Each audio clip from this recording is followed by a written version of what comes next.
Hello and welcome to the Handicapable Black Woman Throne Room. My view of humanity is a whole new tea.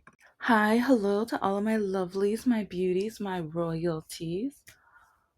Oh, see, the 92% we knew and we told you. We knew and we told you. But then it's really funny, like the people who went to that event, mm, basically, I could just say the song if you're racist and you know it. Yeah, if you went to that event, just clap your hands. Clap your hand. Yeah, if you don't, you're lying. I mean, come. And I mean, if you say you're not racist, but then you went to an event that is sponsored by a man who, as often as possible, is trying to take the rights, the voice, and just the equality away from black people and people of color. But yeah, people of color, like a lot of them, they don't they don't think they're like us. They don't think they think they would have drunk out of the white water fountain. They think they would have been given all of the opportunities. They think they would have been given all the opportunities. Yeah, they look at us like we are dumb and just worthless or lazy and everything like that. But then they forget about the history of when Reagan brought in the special candy into the inner cities. And it's like just all, just when I was in school, they didn't teach about the 15 drowned cities. They didn't cover anything about, like, I mean, Martin Luther King Day or African American Month and things like that. They slightly went over different, like the same people though. The same exact people though. They didn't talk about people who were dragged out of the homes because white women lied about them and or because their farms or crops were doing better than the white neighbors and they were just like, nah, get rid of them. No. And then they don't teach about when like the Chinese, like with the railroads and everything like that, how the women didn't come with them. And that's one reason why, yeah, I'm part Chinese. But yeah, like some of them like they wanted to have relations, so they found some black women. Yep, my great grandmother. Anyway, but the how we ended up with so many Chinese restaurants, which was slick and smooth, but they don't realize that was from racism. They don't realize that was from racism.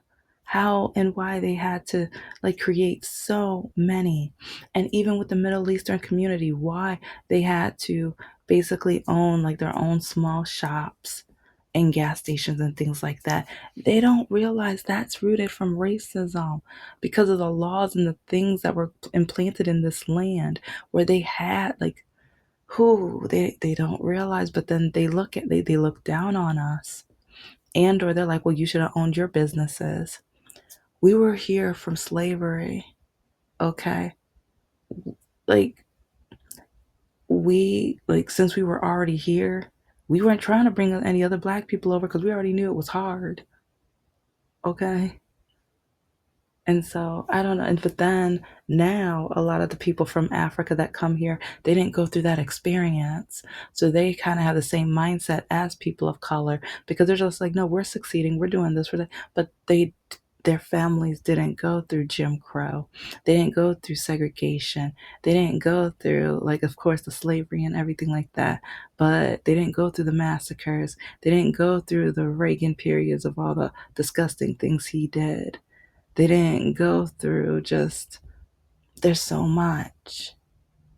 There's so much. But now we have a president. Oh, how did you guys vote? Like, I know with the Gen Z men, it's like it's their ego and they needed an excuse of why some black people were doing better than them or why some people of color were doing better than them and or the racism within their household and how they were brought up and they were taught and trained that black people can't be as good as you're smarter than them just because I've went through this, I've witnessed this in my classroom.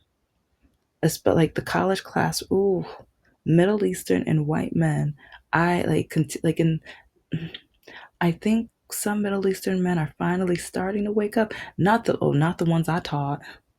Oh, they're still like, okay, one day I'm gonna have a series just about. I'll have two different ones. One about the white men who try to treat me like garbage because they were disgusted that they had a black woman with a disability as a professor, and then the Middle Eastern community and how they thought they were better than me, smarter than me, and that I didn't deserve my place. Where it's like, mm. Oh, but then they were mad when they weren't getting that grade that they thought that just because they were male and their race that that was good enough for an A. They didn't like that they actually had to work and think and be creative and research and things and read and pay attention and discuss. They didn't like that. But they really could not stand that a black woman was in front of the room.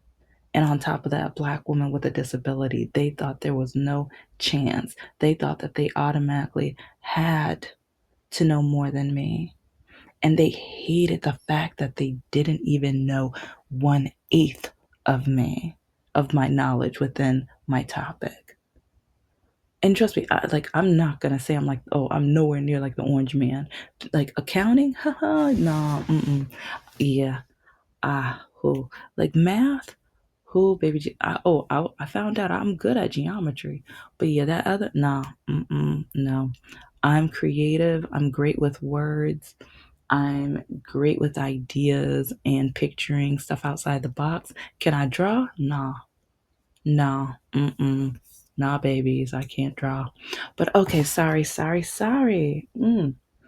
sorry. It's like I think after witnessing what happened, like not witnessing, but I've seen so many videos on what happened. Like, and it's not last night. This was like for me, it's last night, but by the time you guys see this, it'll be like a week later, but it just verifies more about when I talk about Black women, Black people, the racism, the segregation, and the wanting to bring back segregation, the injustices, the inequality, the DEI, and how some people are still brainwashed with the thought of if they hired a black person over a white person, it's just by the color of their skin. They're not talented or skilled enough to be able to have that position. My 3 degrees, I worked hard for my 3 degrees. Being a promotional model for 12 to 13 years, oh baby, I did my thing. I did my thing. And every client I've ever marketed for, haha, it's like there's one except like there's this catering lady. Oh, I tried working for her, but and okay, yeah, her. Oh, and the special candy clinic. It's like they were testing people and stuff like. It's like if you don't want to spend any money on marketing and advertising, but then you want everybody to know about you and you want to be the most popular clinic in the state. It's like But then when I gave him the free idea, like, and this is a Middle Eastern man too, so yeah, because he always thought he knew more than me, but then a lot of the things he did, and then some of the things he did under the table, he didn't do the right way, or it's like, because I was paying attention, mm. But it was just to like, and then he would tell me, oh, instead of these quotes, you should have these. But I'm just like, but the demographic are still at this point. So you're acting like they're already like, can we have like, yeah, it's a long story. And I know you're probably like, what? But yeah, let's just say sometimes when you try to market for people but then they don't want to spend any money or they don't want to sit down and talk about the different clients and the client like their goals and things like that, but then they expect you to come up with things overnight and or in a hurry and or they don't care about the quality or just the creative concepts or anything like that. But okay, I'm sorry, I'm already like one third into the, but now please take a sip of that hot, steeping, boiling patty tea. My manners, I'm so sorry. It's just been, yeah, it's been. And remember, my channel is as messy as my life, but, and then take that deep breath. As you can tell, I need to take several, but I'm going to be doing a lot of recording today and a lot of writing. Like, yeah, I'm going to be talking about that for the other channel, but I'm going to be doing a whole lot of writing and I'm kind of excited. But yeah, it's like oh my gosh, I'm waiting on two items. And if those two items help with the like the one issue that I think I'm having with the candle, because like it smelled like I am so excited with the scent. It smells amazing. Oh my gosh, it smells amazing. But it's like there's one thing where I'm like, no, this can be better. There's one part where I'm like, no, but I am so excited. And but yeah, anyways, check out the other channel to hear on the updates on that and also about the updates with the books and the writing and everything like that. But okay. And see, with everything I'm working on, do you know how much hate I get? Like, and a lot of it's from black men. I mean, majority, okay, I'll say, when I say a lot, I'll say like 10 to 15% of it. And that doesn't sound like a lot, but it it's disheartening when black men tell me that I'm trying to be white and I'm trying to be proper because I'm trying to start my own businesses and it being plural, they say I'm trying too much and that I'm trying to be too creative and out there and I should have been focusing on finding a husband, which now I will never. I'm done. I'm so done. If you don't know, catch up. There's almost, oh my gosh, yeah. I'm not too far from 800 episodes. Oh my gosh. But yeah, with the children's books, oh my gosh, I'm so excited. Like, okay, with the other channel, I'm going to catch you all up on those items. But I've gotten so much racism just from trying to start my businesses, just for writing. And then even with the candles, oh, there's too many people out there trying to do a candle. Oh, so you're trying, like, what, why are yours special? Why are yours unique? And then I tell them, oh, you're going to tie politics into your business? Oh, now you messed up. That's going to be so stupid. You better just pretend you're apolitical. You better pretend you're non-political. That's the only way you're going to, like, I'm not trying to be a multimillionaire. It'd be nice if I can be a millionaire. And you know what? It would be nice if I could be a multimillionaire. You know what? No, it would be nice because I would be like the ex-wife of that Amazon jerk or whatever. In my opinion, he's an absolute awful, terrible, monstrous jerk. Him and his business. Mm-hmm. I said it. And because yeah, the way they've treated me with my books on his channel or on his website and network, it's terrible. Like, who I have nothing nice to say about the platform. And but yeah, I'll talk about that a different day. But yeah, and I'm talking about this and because when when the orange man who says I'm not racist, but then he talks about black jobs and then he keeps putting down especially black women, but black people, calling them low IQ and that they're not smart enough and everything like that. And then allowing the Farmers Association to not allow the two black farmers into what ended up being an all white farm meeting. And then, even with, I believe it was the governor's meeting, the only black governor was not invited. I think it was like a breakfast or something. And then, with the trials that just happened, you have an Asian man, a Chinese man who got away with eliminating someone from this earth and then find out what they accused him of, he was innocent of. And then we have another case where someone was trying to protect himself, and watch the other episode, because being in high school, I understand. Being in high school, I'm not saying he should have had a weapon, but at the same time, when no one is listening to you, when you keep saying that you're in harm's way and that you're not safe, that one of the reasons that you cannot pay attention in class is because like people are mocking you, teasing you, putting bruises on you, tripping you, hurting you. Like your mental, like his mental health, I understand that. I went through that. I lived through that. I went to, and this is like, I keep put it was a few teachers, but specifically my Spanish teacher, I will never forgive, because hers was the most dangerous route. Because going from, I believe it was like my senior year, I think it was AP English, to the Spanish class.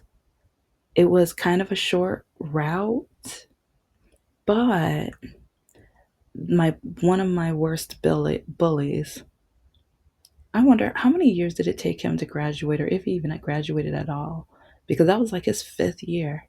But anyway, he always, like, I had to like go.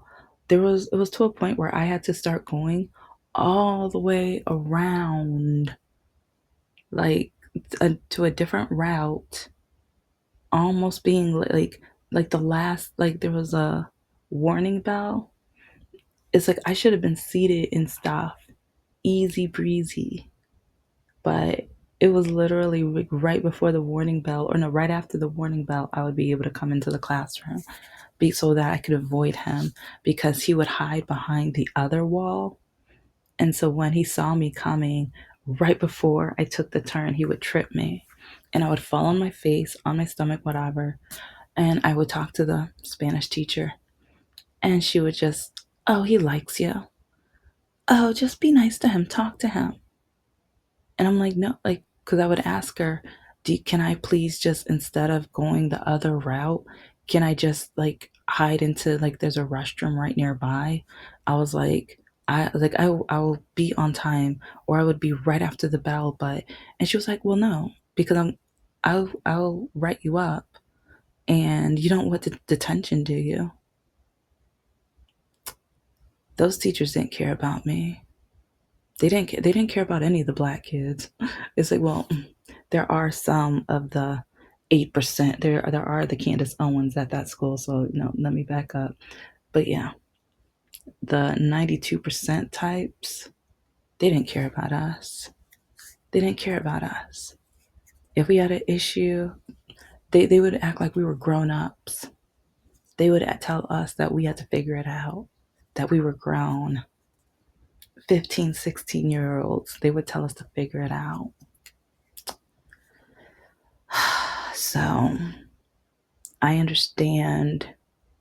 I understand his wanting to defend himself and what was going on in his mind. I do. But yeah. And this is going to be a two-parter. It will, because like when this orange man had created this event, spending our tax dollars, they want to take our Social Security, our Medicare, our Medicaid. And who said this was going to happen? Who said this was going to happen? Biden. Years ago, Biden said this on his platform, on stage and everything. And who got up and yelled, liar, liar, like Marjorie Taylor Greene and Lauren Boebert. I want to say Lauren Bimbo, but whatever. That's my opinion. That's my opinion. Because that no good, like, oh, mm, mm, mm. Is it mean? I don't care. Like, they both voted down the Crown Act. They both have said very terrible racist things. Lauren Boebert, I believe it was last Halloween or the Halloween before, her and her boyfriend or whoever dressed up as either illegal immigrant and ICE and stuff like that. They think they're cute, but they're racist bigots, awful, terrible, disgusting, poorly educated people, in my opinion. But we have all of this going on, and then we're like, you don't have they do have enough, but they say they don't have enough. They they don't have enough for Medicaid, Social Security, and Medicare and stuff. They don't have enough for daycare. But then that daycare would allow more women to work, more women to not need to be on assistance programs with food stamps and everything like that. But no, they can't afford that. But they can afford a wrestling ring. Oh, and then the MAGA people. Oh, this is bringing the country together. Oh my gosh, this is so amazing. This is so cool. Oh yeah, this is uniting Democrats. Like, no, it's not. Majority of the people who listen and watch and that are in the ring are racist. So don't say this is bringing MAGA together. This is bringing MAGA together.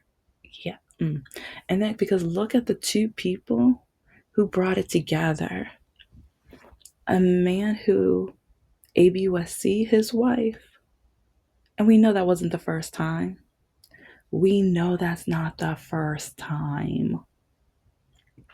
And then you have the orange man who he has all of the, like, yeah, he's got some felony. Yeah. And then he's cheated on women, said he loves to grab women by the because he's rich. And then I believe it was his second wife. I forgot which wife.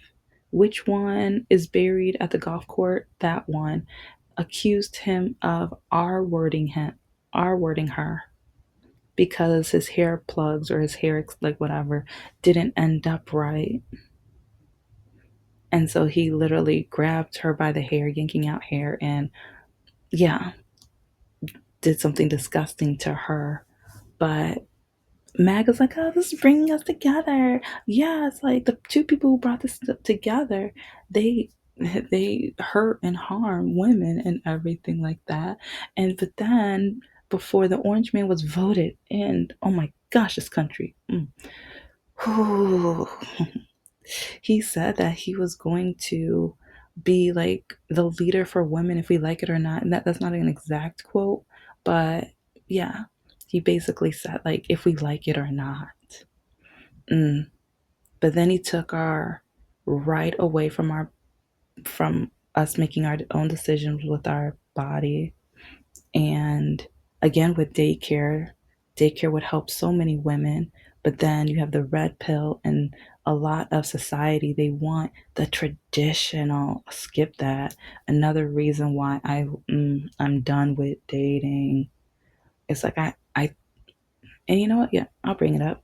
I thought I finally found somebody who, like, we were like in the way that we communicated. Like, that's one reason why I thought perfect, because he listens and everything was balanced.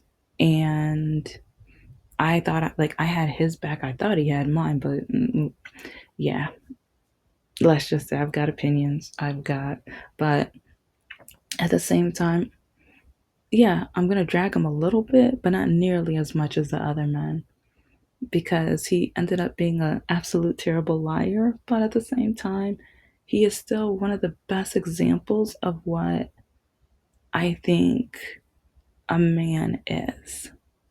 You know, it's like he has the most beautiful soft side, but then he is, he does have that manly side. And it's like, to me, I was like, that was wonderful and perfect. And he was like, he even watched, okay, this is like, okay, remember there's going to be a part two. He watched the Mrs. Obama documentary with me. That was one of our movie nights. And that was one of the nights where I was in awe. And I was like, you know what? I think I could love this man. Like, I thought it before, but that was the night where I was just like, yeah, I think, because while he was watching it, he's kind of asking some questions, and he was like, you could tell he was paying attention, and yeah, and there's while dating, like no, majority, like even the black men, I like no, they wouldn't have watched that, they wouldn't have cared, and with a lot of the things that I've been through, the men would have just made an excuse. You're a woman. Oh, you're black. Oh, it's like maybe you just need to do something else. Why did you go to school in the first place? Do you know how many men have said that to me? Why did you go to school in the first place? And how many? Oh, well, if you just focused on finding a man, you could have had kids now. Then you would be happy. Do you? Okay, I keep saying it. So it's a ridiculous amount of men who, and I don't know why, like maybe I have a certain look because I know so many other women, they don't get this. And oh, I have so much to record now because guess which guy? Oh, I think I've mentioned it in other episodes, but he started talking to me. Remember Mo? If you've been watching the episodes, you've seen the screenshots. You've seen some of the screenshots. He matched with me on another app. And he has no idea who I am, I don't think. And if so, if I'm wrong, he's trying to trap me or trick me. But the reason why he's attracted to me, the only reason he wants to go out with me is because of my complexion. So many men have told me, oh, you're a red bone. Oh, you're so pretty. Oh, look at your skin. Look at your skin. Like, what? I'm more than my skin. And but then there's some who, especially with my natural hair, because yeah, men look like, I guess since I'm the soft, bubbly kind, or I'm very gentle and everything, it's like I know my ex's oldest daughter, or Mr. No Heart's oldest daughter, she said that I was a mixture of Pinkie Pie and Butterfly. No, Buttershy. No, that's not her name. And I have, okay, like anyways, I'll try to remember to put the pictures up or whatever. But it's like, and actually the butter shy, like she was one of my favorites. She was so sweet, like, and she, yeah, I will admit, yes, it's so true. But I think since I am a lot like those two characters combined, maybe that's why people felt so comfortable because they thought that I was weak, and because when I do stand up for myself, all of a sudden, oh, why you gotta act like this now? Oh, why do you have to be aggressive? Why'd you block me? Why are you ignoring me? Oh, why? Oh, it's like, oh, I thought you were nice. I thought you were feminine. Because a lot of men think feminine equals weak. Feminine equals just being sweet and girly and nice and polite. Like, nah. Because yeah, Mrs. Obama says when they go low, you go high. Yeah, I used to. Yeah, but it's like Mrs. Obama, like, I'm done with that. I'm done with that. Because, yeah, with the bully that I had from my ex boyfriend, his ex wife, I'm going to drag her for as long as I can, especially in my books. Yeah, she was really dumb because she forgot I'm an author. And yes, I'm not popular yet, but yeah, I'm going to be talking about that on my other channel. But yeah, oh, I'm going to love it. I actually do already love it, but because I've been creating the character and everything, and oh my gosh, chef's kiss. Her and her new husband. Oh yeah, both. Yeah, it's good. I love it already. Yes, I'm so petty. So yes, take that deep breath, babies. Take that deep breath. But yeah, I'm gonna do a part two about Mrs. Obama and how that no good, disgusting fighter had the nerve to call her how disgusting and racist that is. But they're like a lot, most majority of the people that hang around the orange man are racist. That's a fact. That's a fact. Thank you so much for listening to the Handy Capable Black Woman Throne Room. I am a woman, I am of color, and I am handy capable. But most importantly, I am human and you're human too.